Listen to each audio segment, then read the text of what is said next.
মাজুজ, মাজুজ সম্প্রদায়, তারা আদমের ছেলে মেয়ে, তারা আদম সন্তান। তারা বের হলে পৃথিবীর কোনো কিছু রাখবে না, মানুষজন, পশু প্রাণী, পানি সবকিছু খেয়ে ফেলবে যা সামনে পাবে। তখন তারা এক পর্যায়ে বলবে যে মাটিতে যা ছিল তা শেষ করেছি, আকাশে কি আছে একটু দেখি।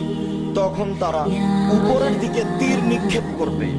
তাদের কাছে থাকবে অনেক তীর ধনুক, শক্তিশালী সম্প্রদায় তারা, যাদের সাথে কেউ লড়াই করতে পারবে না। তখন আল্লাহ তাআলা ঈসা আলাইহিস সালামকে বলে রাখবেন, ঈসা আলাইহিস সালামের সময়ে, ঈসা শোনো, তোমার সাথে যে লোকগুলি আছে এদেরকে নিয়ে পাহাড়ের গর্তে লুকিয়ে থাকো। আমার এক শ্রেণীর বান্দা বের হচ্ছে যাদের সামনে কেউ টিকতে পারবে না, তারা যাকে পাবে তাকে খেয়ে ফেলবে, পানি, গাছপালা, পশু প্রাণী সবকিছু খেয়ে ফেলবে।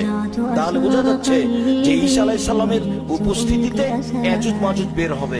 যারা রাসূল সাল্লাল্লাহু আলাইহি সাল্লাম বলেন তারা মানুষ, তাদের হাতে তীর ধনুক থাকবে। তারা আকাশের দিকে তীর ধনুক নিক্ষেপ করে আকাশে যা আছে তাকে হত্যা করবে। তীরগুলি তাদের আকাশ থেকে রক্ত মাখানো ফিরে আসবে।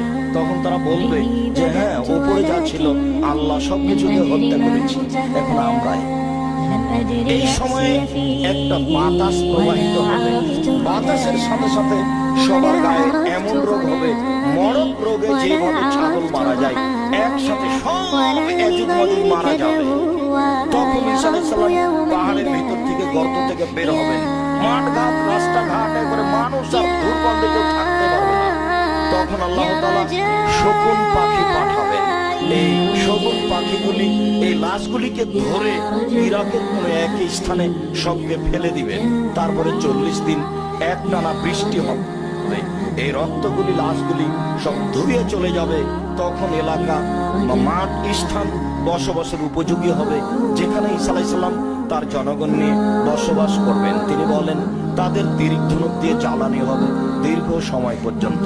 এই কথা রাসূল সাল্লাল্লাহু আলাইহি সাল্লাম বলেন, হাদিস বুখারী মুসলিম।